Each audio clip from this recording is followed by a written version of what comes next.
মৃত্যু হচ্ছে কঠিন সত্য জিনিস। তো আমার বক্তব্য মূলত তিনটি বিষয়, তিনটি ভাগে বিভক্ত থাকবে। মৃত্যু কি জিনিস, দ্বিতীয়তে মৃত্যু থেকে আমরা যদি আমরা মৃত্যুকে স্মরণ করি তাহলে পরে কি লাভ রয়েছে, তৃতীয় হচ্ছে কি যে আমরা কেন মৃত্যুকে স্মরণ করি না। প্রথমে আপনাকে আমি দেখাই যে মৃত্যু কি জিনিস। মৃত্যু এমন এক সত্য জিনিস যে পৃথিবীতে আজ থেকে নিয়ে আদম আলাইহিস সালাম থেকে নিয়ে এখন পর্যন্ত যতগুলি মানুষ এসেছে, এমন কোনো মানুষ, এমন কোনো মায়ের বাটা এই পৃথিবীতে জন্ম নেয়নি যেই লোকটি মৃত্যুকে অস্বীকার করতে পারে। কালে কালে যুগে যুগে এমন মানুষ এসেছে যারা ভাগ্যকে অস্বীকার করেছে, যারা জান্নাতকে অস্বীকার করেছে, যারা জাহান্নামকে অস্বীকার করেছে, যারা এমনকি আল্লাহ রাব্বুল আলামিনকেও অস্বীকার করে দিয়েছেন। কিন্তু এমন কোনো মানুষ আজ পর্যন্ত এই পৃথিবীতে আসেনি যে কি করতে পারে, মৃত্যুকে অস্বীকার করতে পারে। মৃত্যু এমন একটি টপিক যে প্রত্যেকটি মানুষ মৃত্যুর সামনে গিয়ে মাথা নত করতে বাধ্য হয়েছে। এর নাম হচ্ছে মৃত্যু। মৃত্যু এমন এক সত্য জিনিস যে এই পৃথিবীতে ফেরাউনের মতো লোক এসছে, এই পৃথিবীতে হামানের মতো লোক এসছে, এই পৃথিবীতে কারুনের মতো লোক এসছে, এই পৃথিবীতে আবু জাহেলের মতো লোক এসছে, এই পৃথিবীতে আবু লাহাবের মতো লোক এসছে, কিন্তু তারা মৃত্যুকে অস্বীকার করতে পারেনি। ফেরাউন যে তার সীমা লঙ্ঘন করতে করতে করতে করতে করতে সে এতটাই সীমা লঙ্ঘন করে ফেলেছিল যে শেষ পর্যন্ত সে কথা বলে দিয়েছিল যে আনা রব্বুকুমুল আলা, যে আমি হচ্ছি শ্রেষ্ঠ রব, আমি হচ্ছি সবচেয়ে বড় পালনকর্তা, আমি হচ্ছি তোমাদের মধ্যে সবচেয়ে বড় রব। কিন্তু সেই ফেরাউনকেও মরতে হয়েছে, সেই ফেরাউনকেও মৃত্যু স্বীকার করেছে, সেই ফেরাউনকেও কি করতে হয়েছে, মৃত্যুকে বরণ করতে হয়েছে। তার মানে মৃত্যু আসবে আসবে। মৃত্যু হচ্ছে একটি কঠিন সত্য জিনিস। এটাকে কবি এইভাবে বলছেন, আল মাউতু কদহুন কুল্লু নাফসিন শারিবহু, যে মৃত্যু এমন এক সত্য জিনিস, যে মৃত্যু এমন এক সত্য পেয়ালা যে কুল্লু নাফসিন শারিবহু, যে প্রত্যেক আত্মাকে, প্রত্যেক নফসকে এই মৃত্যুর স্বাদ আস্বাদন করতেই হবে। ওয়াল কবরু বাবুন কুল্লু নাফসিন দাখিলুহু, কবর এমন একটি দরজা যে প্রত্যেকটি মানুষকে এই দরজা দিয়ে প্রবেশ করতেই হবে। এই কথাটাকে আল্লাহ রাব্বুল আলামিন এইভাবে বলছেন, ওয়া মা জাআলনা লিবাশারিন মিন ক্বাবলিকাল খুলদি আফা ইমিত্তা ফাহুমুল খালিদুন, যে হে নবী মুহাম্মদ সাল্লাল্লাহু আলাইহি ওয়াসাল্লাম, আমি আপনার পূর্বে এমন কোন মানুষ পাঠাইনি যে মানুষ সর্বকালের জন্য বেঁচে থেকেছে, যে মানুষ অনন্তকাল বেঁচে থেকেছে, এইরকম কোন মানুষ আমি পাঠাইনি। আফা ইমিত্তা, আপনি একদিন মরে যাবেন, তো আপনি যখন মরে যাবেন ফাহুমুল খালিদুন, তাহলে পারে সেই বেঈদিন মুশরিক কাফেররা তারা কি বেঁচে থাকবে? তারা কি সারা জীবন বেঁচে থাকবে? জি না, তারা সারা জীবন বেঁচে থাকবে না। পরের বাক্যে আল্লাহ রাব্বুল আলামিন নিজেই বলছেন, কুল্লু নাফসিন দায়িকাতুল মাউত, প্রত্যেক আত্মাকে মৃত্যুবরণ করতেই হবে, প্রত্যেক আত্মাকে মৃত্যুর স্বাদ আস্বাদন করতেই হবে। তবে হ্যাঁ, পৃথিবীতে যদি কেউ বেঁচে থাকতো, পৃথিবীতে যদি কেউ সারা জীবন বেঁচে থাকতো, তবে একজন বেঁচে থাকতো। তিনি কে? তিনি হচ্ছেন খায়রুল বাশার, তিনি হচ্ছেন সাইয়্যিদুল আম্বিয়া, তিনি হচ্ছেন খায়রুল মুরসালিন। কবি এই কথাটাকে এইভাবে বলছেন, লাউ কানা ফিদ দুনিয়া বাকাউন লামা মাতা খায়রুল মুরসালিন মুহাম্মাদু সাল্লাল্লাহু আলাইহি ওয়াসাল্লাম, যে এই পৃথিবীতে যদি কারোর বেঁচে থাকার অধিকার থাকতো তাহলে পারে সেটা হচ্ছে একজন ব্যক্তি। সেটা কে? সেটা হচ্ছেন খায়রুল মুরসালিন মুহাম্মদ সাল্লাল্লাহু আলাইহি ওয়াসাল্লাম। কিন্তু মুহাম্মদ সাল্লাল্লাহু আলাইহি ওয়াসাল্লাম যিনি হচ্ছেন খায়রুল বাশার, অর্থাৎ পৃথিবীতে যত মানুষ এসেছে আদম আলাইহিস সালাম থেকে নিয়ে এখন পর্যন্ত যতগুলি মানুষ এসেছে এবং এখন থেকে নিয়ে কিয়ামত পর্যন্ত যতগুলি মানুষ আসবে, এর মধ্যে সবচেয়ে উত্তম মানুষ, সর্বশ্রেষ্ঠ মানুষ হচ্ছেন মুহাম্মদ সাল্লাল্লাহু আলাইহি ওয়াসাল্লাম। কিন্তু তিনিও মৃত্যু থেকে বাঁচতে পারেননি, তিনাকেও মরে যেতে হয়েছে। তিনি যখন মৃত্যুবরণ করেছেন, তিনি হচ্ছেন সাইয়্যিদুল আম্বিয়া। যতগুলি নবী এসেছেন সমস্ত নবীর সর্দার হচ্ছেন মুহাম্মদ সাল্লাল্লাহু আলাইহি ওয়াসাল্লাম, খায়রুল মুরসালিন। যতগুলি রাসূল এসেছে সবচেয়ে উত্তম রাসূল হচ্ছেন মুহাম্মদ সাল্লাল্লাহু আলাইহি ওয়াসাল্লাম, কিন্তু তিনিও এই পৃথিবীর মায়া মমতা তিনাকেও ছেড়ে চলে যেতে হয়েছে। তিনি যখন চলে গিয়েছেন তখন আমিও আপনিও একদিন এই পৃথিবীর মায়া মমতা ছেড়ে চলে যাব। কিন্তু হয়তো কেউ আজকে মরবে, কেউ কালকে মরবে, কিন্তু সবাইকে একদিন মরতেই হবে। কিন্তু এ কথা জানার পরেও আজকে আমরা এই মৃত্যুকে স্মরণ করি না, আমরা মরণকে স্মরণ করি না। আমরা এই পৃথিবীকে নিয়ে ব্যস্ত হয়ে আছি, আমরা এই পৃথিবীর পিছনে পড়ে আছি। পৃথিবীতে যতগুলি মানুষ এসেছে সবাই মৃত্যুকে স্বীকার করেছে, তবে একজন মানুষ এসেছিলেন যিনি কিন্তু মৃত্যুকে চ্যালেঞ্জ করেছিলেন, যিনি বলেছিলেন যে আমি 150 বছর এই পৃথিবীতে বেঁচে থাকবো। জানা আছে তার নামটা কি? এই পৃথিবীতে একজন মানুষ এসেছিলেন যে মানুষটি মৃত্যুকে চ্যালেঞ্জ করেছিলেন যে আমি এই পৃথিবীতে 150 বছর বেঁচে থাকব। সেই মানুষটির নাম জানা আছে? সেই মানুষটির নাম হচ্ছে মাইকেল জ্যাকসন। তিনি কি করতেন? তিনি পার্সোনাল ডাক্তার রাখতেন। তিনি প্রত্যেকটি খাবার ডাক্তারদের পরামর্শ অনুযায়ী খেতেন। তিনি সব সময় সচেতন থাকতেন। তার কারণ, এবং তিনি কি করতেন? যে অক্সিজেনের মধ্যে ঘুমাতেন।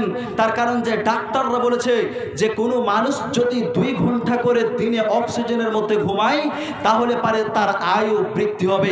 এই জন্য তিনি অক্সিজেনের মধ্যে ঘুমাতেন। এবং তিনি বলেছিলেন যে আমি 150 বছরে বেঁচে থাকবো। কিন্তু তিনি কত বছর বয়সে মারা গেছেন জানেন? মাত্র 50 বছর বয়সে মারা গেছেন। কেন? এই জন্যই যে আল্লাহ রাব্বুল আলামিন বলছেন ওয়া মা তাদরি নাফসুম, যে এমন কোন আত্মা এই পৃথিবীতে আসেনি, এমন কোন ডাক্তার এই পৃথিবীতে জন্ম নেয়নি, এমন কোন ইঞ্জিনিয়ার এই পৃথিবীতে আসেনি, এমন কোন সায়েন্টিস্ট এই পৃথিবীতে আসেনি, এমন কোন বৈজ্ঞানিক এই পৃথিবীতে আসেনি যে চ্যালেঞ্জ করতে পারে, যে এরকম একটি মেশিন তৈরি করতে পারে, যেই মেশিন বলতে পারে যে মাদা তাকসিবু গাদান, যে একজন মানুষ কালকে কি করবে এটা বলে দেবে। এইরকম কোনো আজ পর্যন্ত ডাক্তার, কোনো ইঞ্জিনিয়ার, কোনো সায়েন্টিস্ট, কোনো বৈজ্ঞানিক এইরকম মেশিন তৈরি করতে পারেনি এবং পারবেও না। এটা আল্লাহ রাব্বুল আলামিনের চ্যালেঞ্জ। আল্লাহ রাব্বুল আলামিন দ্বিতীয় নম্বরে বলছেন ওয়া মা তাদরি নাফসুম বিআইয়ি আরদিন তামুত, এমন কোন ডাক্তার এই পৃথিবীতে আসেনি যে ডাক্তার বলে দিতে পারে যে একজন মানুষ কোথায় মরবে, কখন মরবে, কিভাবে মরবে, এ কথা বলে দিতে পারে। এইরকম কোনো ডাক্তার আজ পর্যন্ত এই পৃথিবীতে জন্ম নেয়নি এবং নেবেও না। তাই কি হয়েছে? সে 150 বছর চ্যালেঞ্জ করেছিল, কিন্তু আল্লাহর কাছে গিয়ে সে হেরে গিয়েছে। তার কারণ একদিকে আল্লাহ রাব্বুল আলামিন চ্যালেঞ্জ করছেন এবং এদিকে মাইকেল জ্যাকসন চ্যালেঞ্জ করছেন। এবং মাইকেল জ্যাকসন কি এত কিছু করার পরেও, এত টাকা পয়সা খরচা করার পরেও মাত্র 50 বছর বয়সে তাকে এই পৃথিবীর মায়া মমতা ত্যাগ করে তাকে চলে যেতে হয়েছে। প্রিয় শ্রোতা, আপনাকে আমি এতক্ষণ পর্যন্ত যে আয়াতটি শোনাচ্ছিলাম সেটা থেকে আপনাকে আমি যেটা বুঝাতে চাইছিলাম সেটা হচ্ছে এই যে মৃত্যু আজ হোক কাল হোক মৃত্যু কিন্তু আসবেই। কিন্তু শয়তান আমাদের পিছনে পড়ে আছে, শয়তান আমাদেরকে সব সময় ভাঙাতেই আছে যে এখন তো তোমার বয়স হলো 20 বছর, এখন তো তোমার বয়স হলো 25 বছর, আরে এখন তো তোমার বয়স হলো 30 বছর, এখন তোমার বয়স হলো 40 বছর, এখন তোমার বয়স হলো 50 বছর, এখন তুমি কেন নামাজ পড়বে? আরে তোমার বয়স 20 বছর, তুমি এখন কেন দাঁড়িয়ে রাখবে? তোমার এখন অনেক লম্বা আয়ু রয়েছে। আরে তুমি এখন কেন রোজা রাখবে? তুমি এখন কেন হজ করবে? তুমি অনেক দিন বাঁচবে, তুমি 60 বছর বাঁচবে, 70 বছর বাঁচবে। মরার 10 বছর আগে তুমি দাড়ি ছাড়বে, তখন নামাজ ধরে নেবে, তখন রোজা রাখতে শুরু করবে, তখন হজ করে নেবে, তখন তুমি কি হয়ে যাবে? আল্লাহওয়ালা হয়ে যাবে, মুত্তাকি হয়ে যাবে, পরহেজগার হয়ে যাবে। তোমার অনেক সময় রয়েছে। এখন তুমি কেন? এখন তো তোমার ইয়ং বয়স, এখন তো তোমার নারীর পিছনে ঘোরার বয়স, এখন তো তোমার গাড়ির পিছনে ঘোরার বয়স, এখন তো তোমার মেলাতে ঘোরার বয়স, এখন তুমি কেন দাড়ি ছাড়বে? এজন্যই আজকে আমাদের সমাজের যুবকেরা কি করছে, যে এরা দাড়ি ছাড়ে না, এরা নামাজ পড়ে না, তার কারণ এদের পিছনে শয়তান লেগে আছে। কিন্তু কে গ্যারান্টি দেবে, কে বলে দিতে পারবে, এরকম কে রয়েছেন যে আপনি এখানে বসে আছেন ফজরের নামাজ পড়তে পারবেন? এর গ্যারান্টি কেউ দিতে পারবেন? কেউ আমাকে লিখে দিতে পারবে যে আমি ফজরের সময় উঠতে পারবো? ফজরের সময় উঠতে পারবো মানে ফজর পর্যন্ত আমি বেঁচে থাকবো, এর গ্যারান্টি কেউ দিতে পারবেন? পারবেন যে আমি ফজর পর্যন্ত বেঁচে থাকবো? কেউ পারবেন না। তার কারণ হতে পারে আপনার বাড়ি যেতে যেতেই আপনি মৃত্যুবরণ করতে পারেন। এই জন্য আল্লাহ রাব্বুল আলামিন বলছেন, ওয়াআনফিকু মিম্মা রাযাকনাকুম মিন ক্বাবলি আন ইয়াতি আহাদাকুমুল মাউত, যে তোমাদের মৃত্যু আসার আগে আগেই তোমাকে যে আমি ধন সম্পদ, টাকা পয়সা, গাড়ি বাড়ি, সোনা দানা যা কিছু দিয়েছি, তুমি তা থেকে তুমি দান করে দাও। আজকে তুমি হেঁটে আসতে পেরেছো, তুমি আজকে হেঁটে এই মাজলিসে উপস্থিত হতে পেরেছো, তুমি এখন দান করে দাও, তুমি এখন সাদকা করে দাও। না হলে পরে কি হবে? আল্লাহ রাব্বুল আলামিন অন্য জায়গাতে বলছেন, ফালাউলা ইদা বালাগাতিল হুলকুম, যখন আপনার হুলকুমে মৃত্যু চলে আসবে, যখন এখান পর্যন্ত আপনার মত চলে আসবে, যখন আপনি মৃত্যুটাকে খুব কাছে হতে দেখতে পাবেন, তখন আপনি কি বলবেন? যে লাউলা আখারতানি রব্বি লাউলা আখারতানি ইলা আজালিন করিব, হে আল্লাহ, যদি আপনি আমাকে একটু সময় দিতেন, 1 মিনিট সময় দিতেন, একদিন সময় দিতেন, তাহলে পরে ফাসসাদাকা ওয়া আকুম মিনাস সলিহিন, আমি সাদকা করতাম। তার কারণ যে আমি দেখতে পাচ্ছি মৃত্যুটাকে খুব কাছে হতে, আমি দেখতে পাচ্ছি যে আমি আর এই পৃথিবীতে বাঁচবো না, আমি মৃত্যুটাকে খুব কাছে হতে দেখতে পাচ্ছি। কিন্তু আল্লাহ রাব্বুল আলামিন তখন সময় দেবে না। তখন আপনি ভাববেন যে আমি 60 বছর 70 বছর বেঁচে থাকলাম, আমি এই পৃথিবীতে না খেয়ে না দান করে আমি টাকাকে গুনে গুনে রেখেছিলাম, আমি ফকির ফাকরাকে দান করতাম না, ফকির আসলে আমি বাড়ি থেকে তাড়িয়ে দিতাম। এই করে করে করে করে করে করে করে করে আমি 20 বিঘা 25 বিঘা সম্পত্তি আমি কি করেছিলাম, কিনেছিলাম। আমি 4 কোটি 5 কোটি টাকা জমিয়েছিলাম। কিন্তু এখন আমি আমার মরণটাকে খুব কাছে হতে দেখতে পাচ্ছি। আল্লাহ, আপনি আমাকে একটু যদি আপনি আমাকে সময় দেন, ফাসসাদাকা ওয়া আকুম মিনাস সলিহিন, এবং আমি সলিহ মুত্তাকি পরহেজগার ব্যক্তি হয়ে যাব।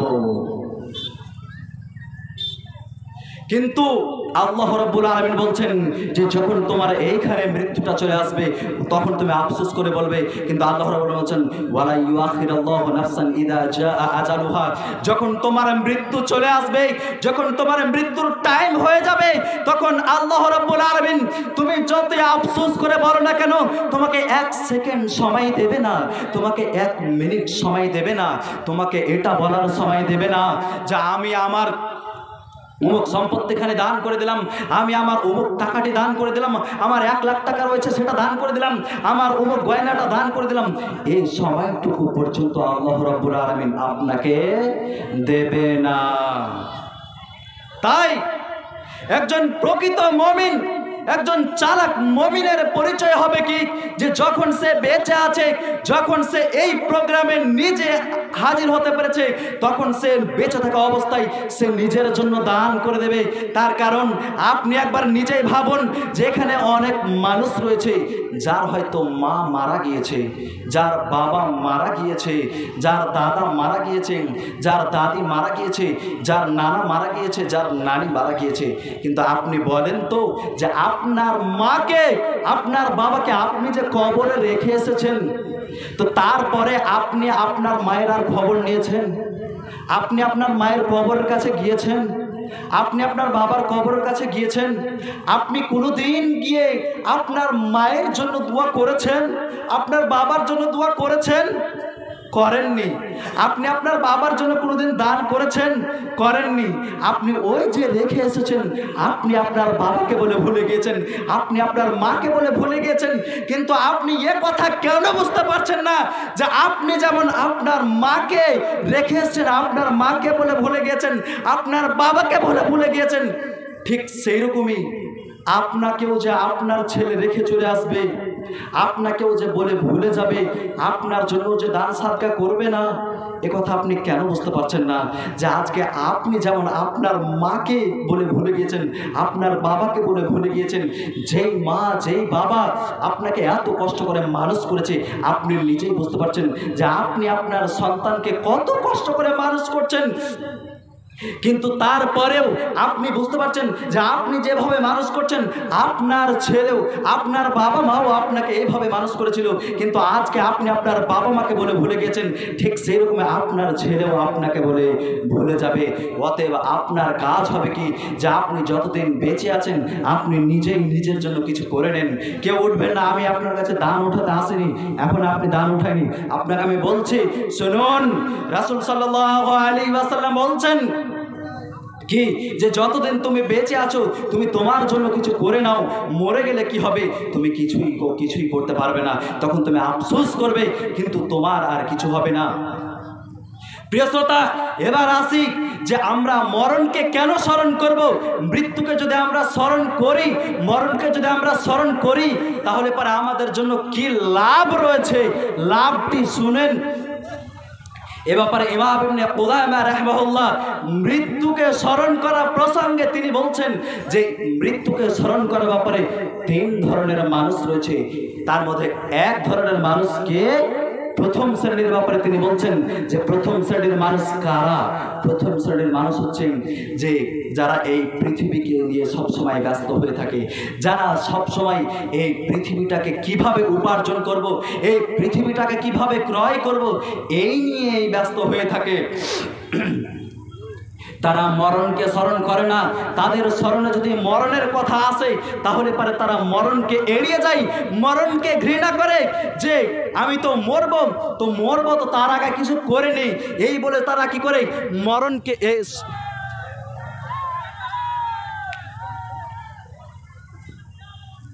এই বলে কি করে যে মরণকে এড়িয়ে যায়। দ্বিতীয় শ্রেণীর ব্যাপারে ইমাম ইবনে কুদামা রাহিমাহুল্লাহ বলছেন যে দ্বিতীয় শ্রেণীর মানুষ হচ্ছে তারা যারা কি করে মরণকে বেশি বেশি করে স্মরণ করে, তবে হ্যাঁ কোনো সময় মরণ থেকে তারা কি হয়ে যায়, গাফিল হয়ে যায়। এবং তারা মরণকে এই জন্যই স্মরণ করে যে মরণকে স্মরণ করলে আল্লাহর ভয় আসে, এবং যখন আল্লাহর ভয় আসে তখন বেশি বেশি করে নেকি করার ইচ্ছে করে, এবং যখন মানুষ বেশি বেশি করে নেকি করে তখন তার ভিতরে একটা ইচ্ছা জাগেন, তার ভিতরে তার আশা হয়, তার প্রত্যাশা হয় যে আমি তাড়াতাড়ি মৃত্যুবরণ করি। কেন?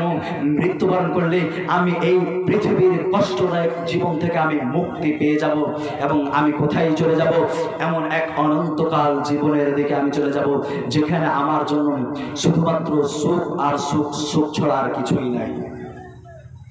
তৃতীয় শ্রেণীর ব্যাপারে তিনি বলছেন যে তৃতীয় শ্রেণীর ব্যক্তি হচ্ছে তারা যারা কি করে সব সময় মৃত্যুকেই স্মরণ করে থাকে, সব সময় মরণকেই স্মরণ করে। তার কারণ সে জানে যদি আমি মরণকে স্মরণ করি, যদি আমি মৃত্যুকে স্মরণ করি, তাহলে পরে কি হব, আমি আল্লাহওয়ালা হয়ে যেতে পারবো, আমি মুত্তাকি হয়ে যেতে পারবো, আমি পরহেজগার হয়ে যেতে পারবো। আর আমি যদি আল্লাহওয়ালা হয়ে যেতে পারি, আমি যদি মুত্তাকি হয়ে যেতে পারি, আমি যদি পরহেজগার হয়ে যেতে পারি, তাহলে পরে আমার জন্য রয়েছে জান্নাত। আর আমি যদি জান্নাত পেয়ে যাই তাহলে পরে আমার কি রয়েছে, সেই সুখময় জীবন রয়েছে যেখানে যা ইচ্ছা সেটাই পাবো, যেটা ইচ্ছা করবো সেটাই পাবো। সেই জন্য কি করে যে তারা সবসময় মৃত্যুকে স্মরণ করে।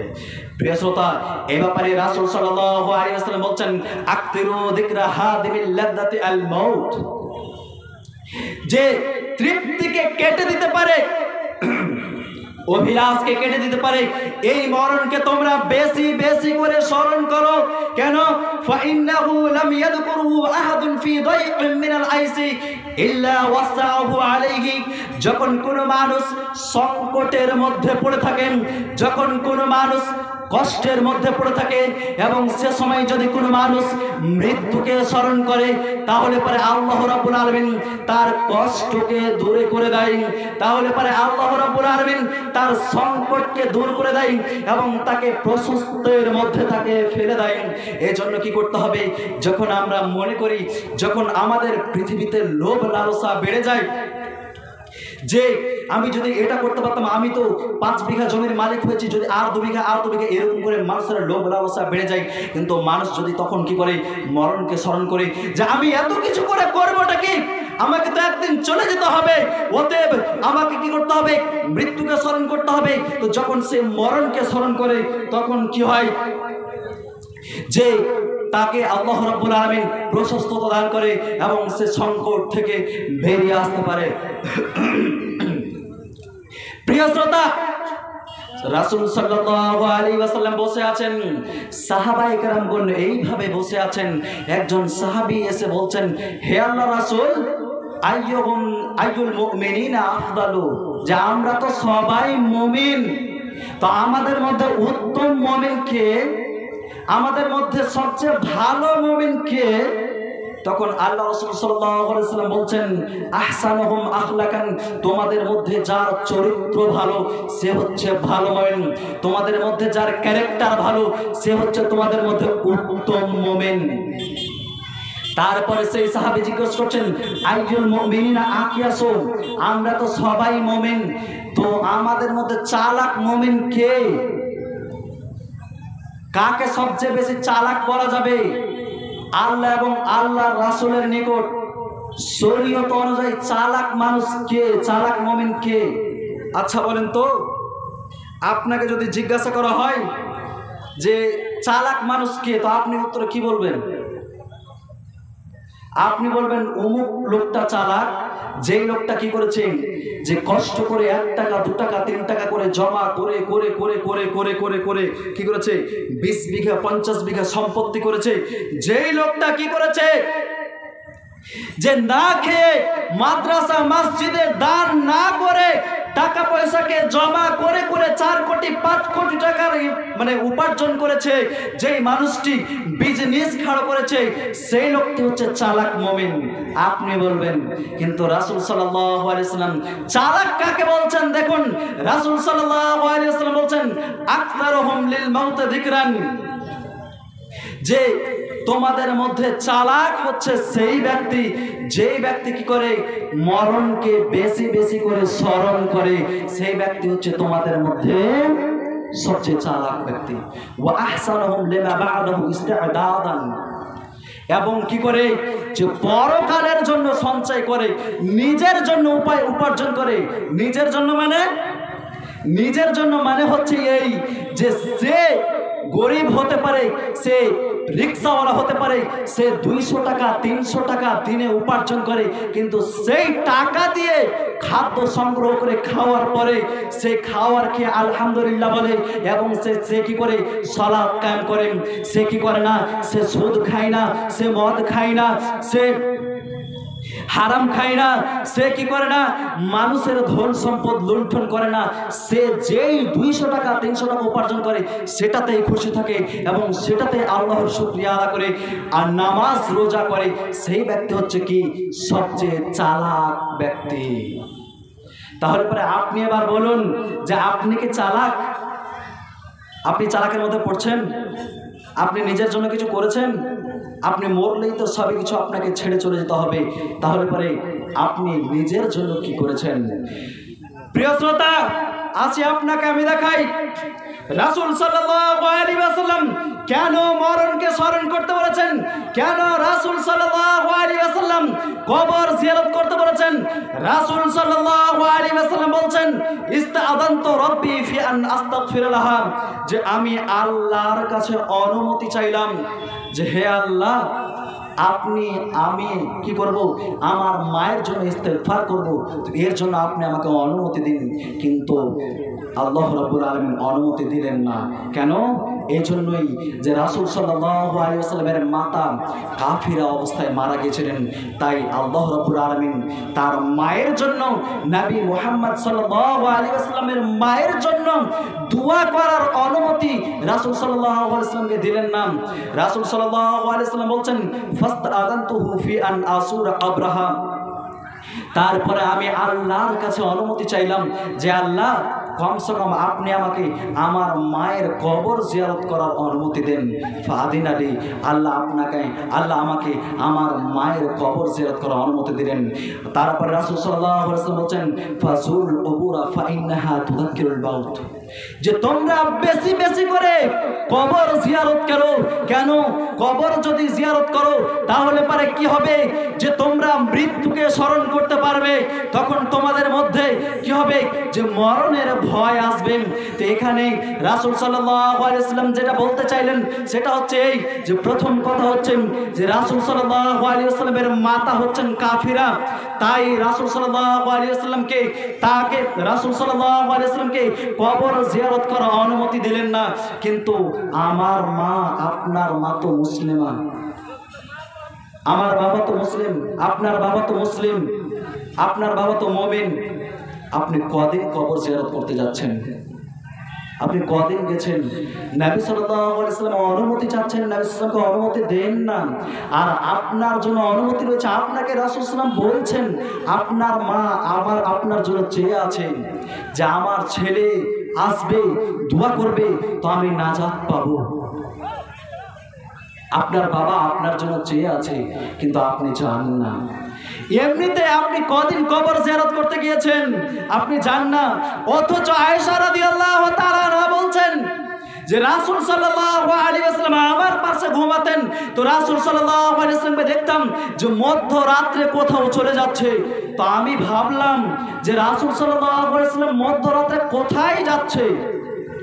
তো কয়েকদিন যখন এরকম হয়েছে, তখন একদিন আমি রাসূল সাল্লাল্লাহু আলাইহি ওয়াসাল্লামের পিছু করলাম। রাসূল সাল্লাল্লাহু আলাইহি ওয়াসাল্লাম আগে আগে যাচ্ছে, আমি পিছু পিছু যাচ্ছি। আমি দেখছি রাসূল সাল্লাল্লাহু আলাইহি ওয়াসাল্লাম কোথায় যাচ্ছেন। গিয়ে দৌড়াতে দৌড়াতে দেখছি যে রাসূল সাল্লাল্লাহু আলাইহি ওয়াসাল্লাম জান্নাতুল বাকির দিকে যাচ্ছেন, অর্থাৎ কবরগাহের দিকে যাচ্ছেন। আমি আশ্চর্য, রাসূল সাল্লাল্লাহু আলাইহি ওয়াসাল্লাম এত রাত্রে কবর দিকে কেন যাচ্ছেন? দেখছি রাসূল সাল্লাল্লাহু আলাইহি ওয়াসাল্লাম কবর জিয়ারত করছেন, এবং যখন সবাই সারা পৃথিবীর মানুষ ঘুমিয়ে আছে, যখন সমস্ত মানুষ কি হয়ে আছেন, ঘুমিয়ে আছে, তখন একাই রাসূল সাল্লাল্লাহু আলাইহি ওয়াসাল্লাম কবর জিয়ারত করছেন। অথচ রাসূল সাল্লাল্লাহু আলাইহি ওয়াসাল্লামের আগের এবং পরের সমস্ত গুনাহ মাফ করে দেওয়া হয়েছে। রাসূল সাল্লাল্লাহু আলাইহি ওয়াসাল্লামকে জান্নাতের সার্টিফিকেট দেওয়া হয়েছে। তারপরেও রাসূল সাল্লাল্লাহু আলাইহি ওয়াসাল্লাম এইভাবে যখন সারা পৃথিবীর মানুষ ঘুমিয়ে রয়েছে, তখন একাই গিয়ে কবর জিয়ারত করছে। আর আপনি রাত্রি তো দূরের কথা, দিনে কবার আপনি কবর জিয়ারত করতে গিয়েছেন বলেন তো দেখি? আপনি বুকে হাত দিয়ে বলেন যে আপনি কদিন কবর জিয়ারত করতে গিয়েছেন? সময় নেই, আপনার কাছে সময় নেই। কেন? কি করছেন? আপনি মরলেই তো সব কিছু চলে যাবে। আপনাকে তো একটি সাদা কাফনের কাপড় পরে চলে যেতে হবে। এই জন্য প্রত্যেক মানুষের উচিত যে যখন কোনো মানুষ অসুস্থ হয় তখন তাকে দেখতে যাওয়া। তার কারণ যে প্রথমত হচ্ছে কি, যে রাসূল সাল্লাল্লাহু আলাইহি ওয়াসাল্লাম বলেছেন যে এক মুমিনের আরেক মুমিনের উপর 6টি হক রয়েছে। তার মধ্যে একটি হক হচ্ছে কি, যে যখন কোনো মানুষ অসুস্থ হয় তখন তাকে দেখতে যাওয়া। কেন জানেন? এজন্যই যে যদি আপনি দেখতে যান তাহলে পরে আপনি দেখতে পাবেন যে সেই লোকটি যখন সে সুস্থ ছিল তখন কত মানুষ তাকে দেখে ভয় করত। ওই লোকটি যখন কোনো কথা বলতো তখন মানুষ তাকে দেখে কত ডর খেত। কিন্তু যখন মানুষটি অসুস্থ হয়েছে, কথা বলতে পারছে না, সে খেতে পারছে না, সে নিজের হাতে উঠিয়ে খাবে সেটাও আর তার ক্ষমতা নেই। তো এটা যখন আপনি দেখবেন তখন আপনার ভেতরে একটা আসবে যে আমার অহংকার করে কি লাভ হবে, আমিও তো একদিন এরকম অসুস্থ হয়ে যেতে পারি। প্রত্যেক মানুষের উচিত যে যখন কোনো মানুষ মৃত্যুবরণ করে তখন তার গোসল দেওয়াতে যাওয়া উচিত। তার কারণ গোসল যদি নাও দেওয়াতে পারেন তাহলে পারে কমসে কম তার পাশে দেখবেন, তার পাশে দাঁড়িয়ে দাঁড়িয়ে দেখবেন যে এই লোকটি যেই লোকটি কি করতো, কত আরাম আয়েশারে জীবন যাপন করত, এই লোকটি কতই না ব্র্যান্ডেড কাপড় পরতো, এই লোকটি কি করতো যে কত না ভালো ভালো ড্রেস পরতো। কিন্তু আজ এই লোকটি মারা গিয়েছে, এই লোকটি নিজের গোসলটা নিজে করতে পারছে না, আজকে তার নিজের হাতে সে গোসল করতে পারছে না। এই দৃশ্যটা যখন আপনি দেখবেন তখন আপনার ভেতরের অহংকার সব চলে যাবে যে আমার অহংকার করে কি লাভ রয়েছে, আমাকেও তো একদিন এভাবেই চলে যেতে হবে, অতএব অহংকার করে কিছু লাভ নেই। প্রিয় শ্রোতা, আপনি যদি সেই দাফনের দৃশ্যটা দেখেন তাহলে পরে আপনি দেখতে পাবেন যে সেই লোকটি কি করতো, কত কোটিপতি ছিল। সে মিলন গড়ে কাপড় কিনতো না, সে ভালো কারণে কাপড় কিনতো না, সে মালদাতে গিয়ে শপিং মলে গিয়ে কাপড় কিনতো, সে সবই কিছু ব্র্যান্ডের কাপড় পরতো, সে কোটি কোটি টাকার মালিক ছিল, তার সেই 5 তলা 6 তলা বিল্ডিং রয়েছে। তা সত্ত্বেও আজকে যখন সে মৃত্যুবরণ করছে তখন তাকে একটি সাদা কাফনের কাপড় পরে এই পৃথিবীর মায়া মমতা ত্যাগ করে আজকে তাকে চলে যেতে হচ্ছে। প্রিয় শ্রোতা, একইভাবে কোনোদিন কবরে যখন লাশকে নামানো হয় তখন আপনিও নেমে দেখবেন যে সেই কবরটি কত সংকীর্ণ জায়গা হয়, সেই কবরটি কত সংকটপূর্ণ জায়গা হয়। যে এই মানুষটি কি করতো, এসি রুমে ঘুমাতো, এই মানুষটি কুলার ছাড়া থাকতে পারতো না, এই মানুষটি লাইন না থাকলে থাকতে পারতো না, এই মানুষটি 5 তলা 6 তলা বিল্ডিং রেখে আজকে সে কি করছে, যখন সে তাকে একটি জঙ্গলের মধ্যে এমন এক সংকীর্ণ জায়গাতে রেখে দেওয়া হচ্ছে যে যেখানে 2 জন মানুষ নামছে তো দাঁড়াতে পারছে না, এত সংক্ষিপ্ত জায়গাতে তাকে আজকে ছেড়ে তার সন্তান সন্ততি, তার ভাই বোন, তার আত্মীয় স্বজন সবাই তাকে ছেড়ে চলে যাচ্ছে। অতএব আমি আপনি এত টাকা সঞ্চয় করে কি করব? আমি আপনি 5 তলা 7 তলা বিল্ডিং করে কি করব? আমাকেও তো একদিন এইভাবে আমার সন্তান, আপনার সন্তান, আপনার ভাই আপনাকে আমাকে এভাবে একদিন কবরে রেখে চলে আসবে।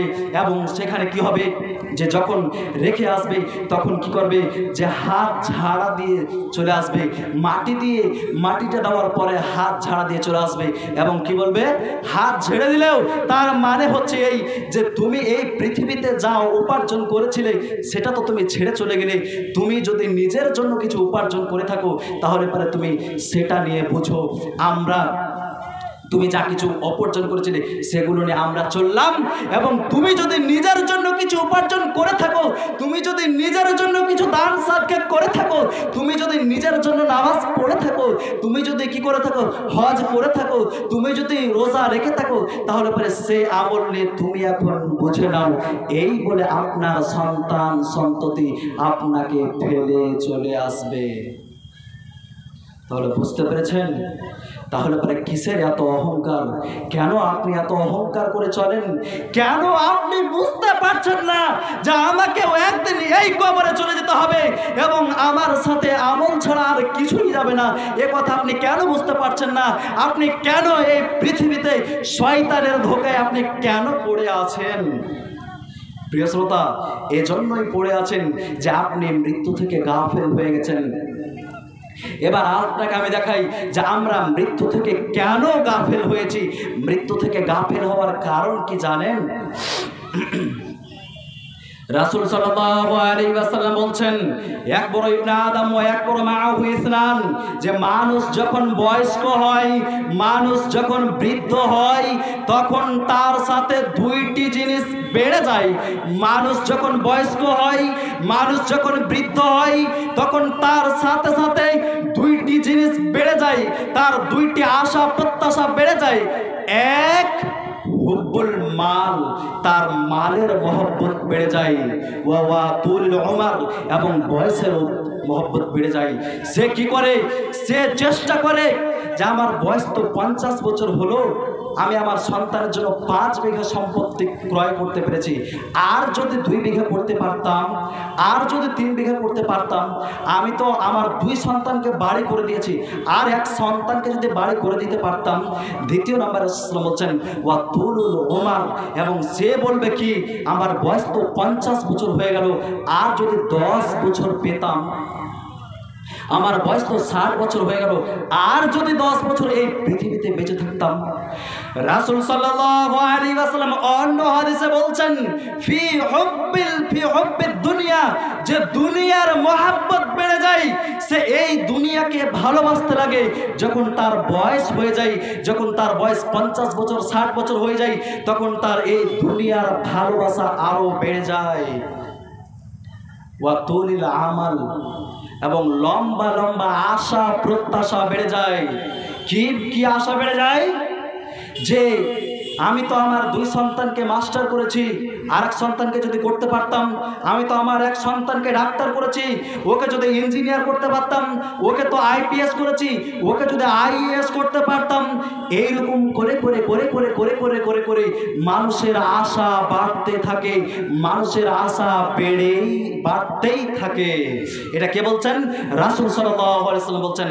এবং আপনি দেখুন যে আপনার বয়স তো এখন 40 বছর হয়ে গেল, 50 বছর হয়ে গেল, অথচ আপনি মরতে চান না, আপনি মরণকে স্মরণ করেন না, আপনি এখনো এই পৃথিবীর মহব্বতে পড়ে আছেন। আপনি এখনো চাইছেন যে আমি যদি আর 10 বছর বাঁচতে পারি।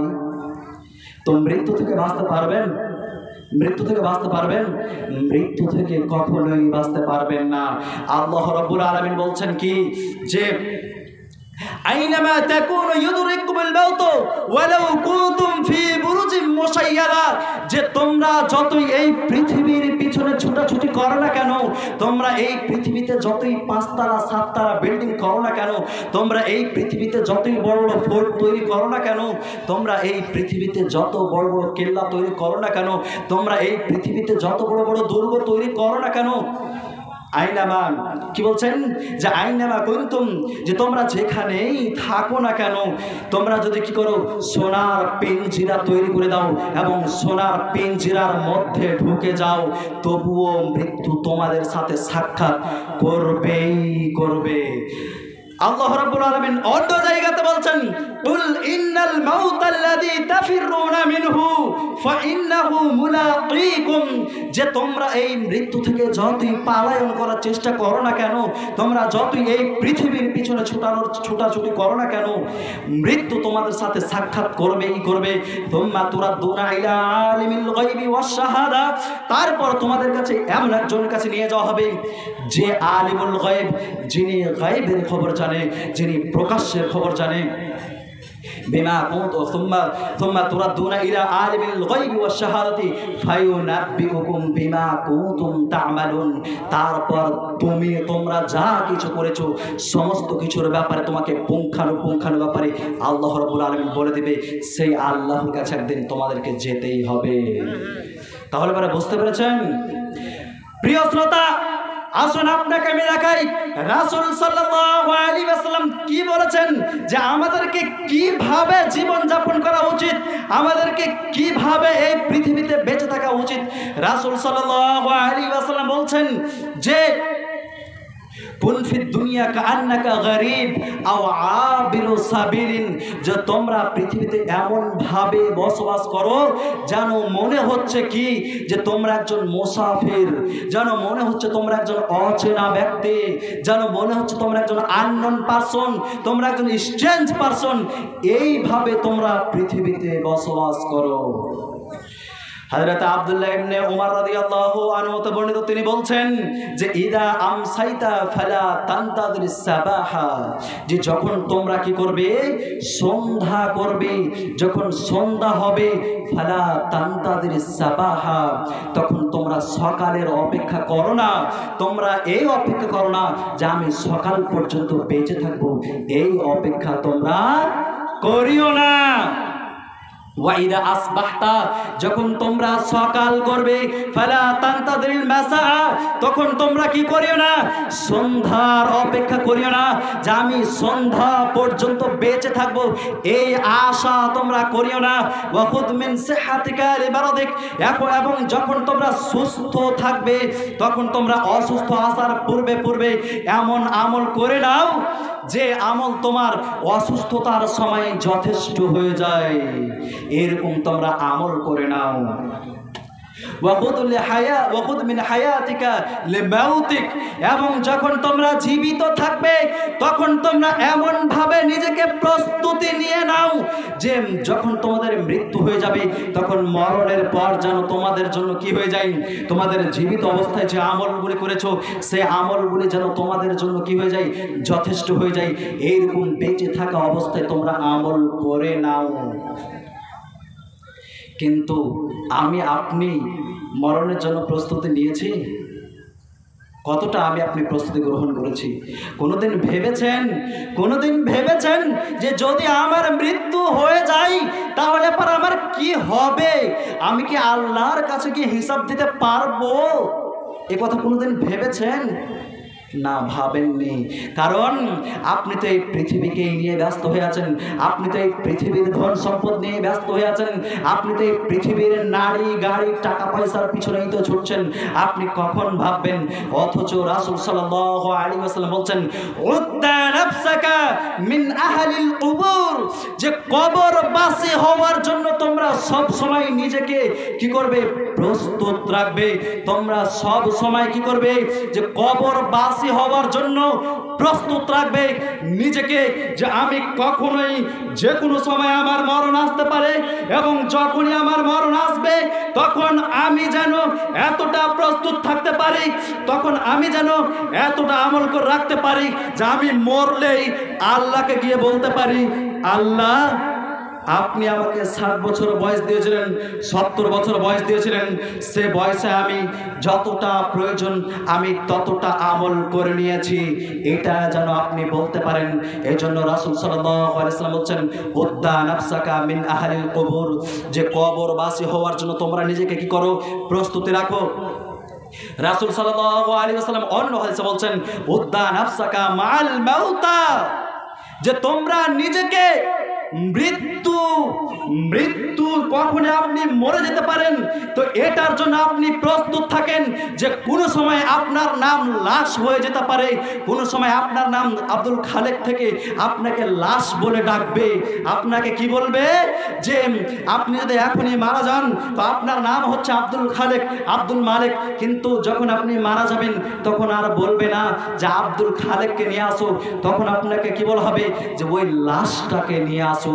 রাসূল সাল্লাল্লাহু আলাইহি ওয়াসাল্লাম বলছেন, এই কথাটা বলার পূর্বে, তোমাকে লাশ বলার পূর্বে তুমি নিজেকে এতটা প্রস্তুত করে নাও যাতে করে যখন তোমাকে লাশ বলা হবে তখন যেন তুমি কি করতে পারো, তুমি তোমার হিসাব দিয়ে দিতে পারো। এতটা তুমি নিজের জন্য প্রস্তুতি নিয়ে নাও। প্রিয় শ্রোতা, এবার আসি, যদি আপনি কি করেন, যে প্রকৃত মুমিন হন, যদি আপনি প্রকৃত মুমিন হন, যদি আপনি নিজেকে কি করতে পারেন, প্রস্তুতি নিতে পারেন, মৃত্যুর জন্য প্রস্তুতি নিতে পারেন, তাহলে পারে যখন আপনার মওত হবে তখন কিভাবে হবে জানেন? আল্লাহ রাব্বুল আলামিন এই চিত্রটাকে এইভাবে অঙ্কন করছেন, ইয়া আইয়াতুহান নাফসুল মুতমাইন্নাহ ইরজিই ইলা রাব্বিকি রাদিয়াতাম মারজিয়া, যে যদি আপনি প্রকৃত মুমিন হন তখন যখন আপনার মালাকুল মউত আসবে, মালাকুল মউত যখন আপনার লাশটাকে কবজ করতে আসবে তখন কি বলবে জানেন? যে হে পবিত্র আত্মা তুমি বের হয়ে আসো, হে পবিত্র আত্মা তুমি বের হয়ে আসো, ফাদখুলি ফি ইবাদি, এবং আল্লাহর যে প্রকৃত মুমিন বান্দা রয়েছে তাদের মধ্যে শামিল হয়ে যাও, ওয়াদখুলি জান্নাতি, এবং কি হয়ে যাও, জান্নাতের মধ্যে ঢুকে যাও।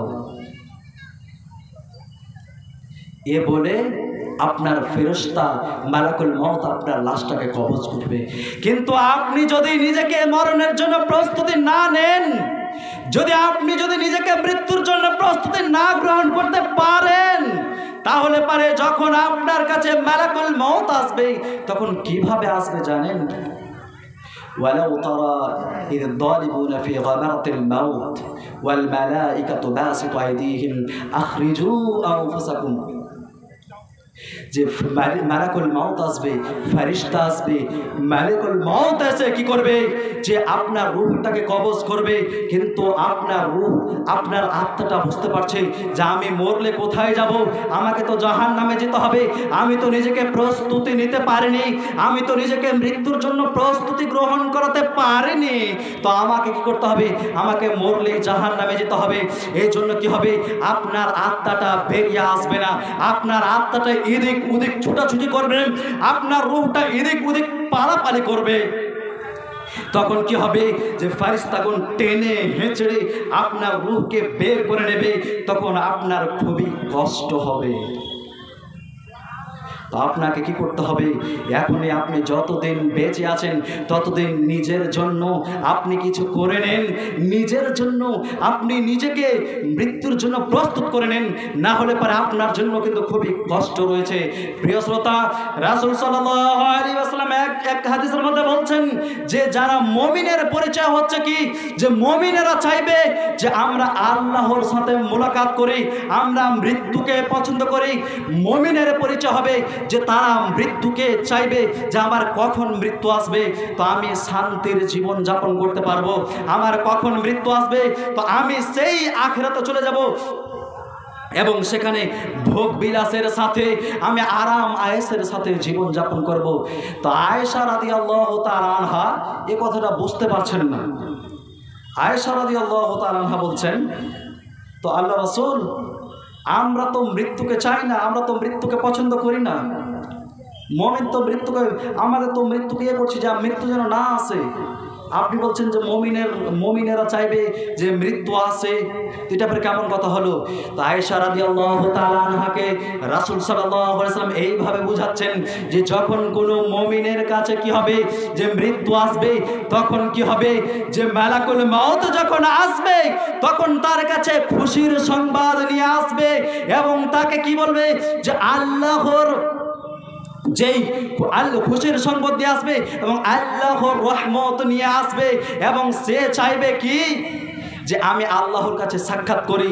ওয়াহাব্বাল্লাহু লিকা আল্লাহ ওয়াহাব্বা লিকা আল্লাহ, যে সে আল্লাহর সাথে পছন্দ করাকে, সে আল্লাহর সাথে সাক্ষাৎ করাটাকে পছন্দ করবে এবং আল্লাহ তার সাথে সাক্ষাৎ করাটাকে পছন্দ করবে। এবং যখন কোনো কাফিরের কাছে মালাকুল মউত আসবে তখন সে কি করবে, যে ফেরেশতাগণ যখন আসবেন তখন তার কাছে দুঃসংবাদ নিয়ে আসবে, তার কাছে আল্লাহর রহমত নিয়ে আসা হবে না। তখন সে কি করবে,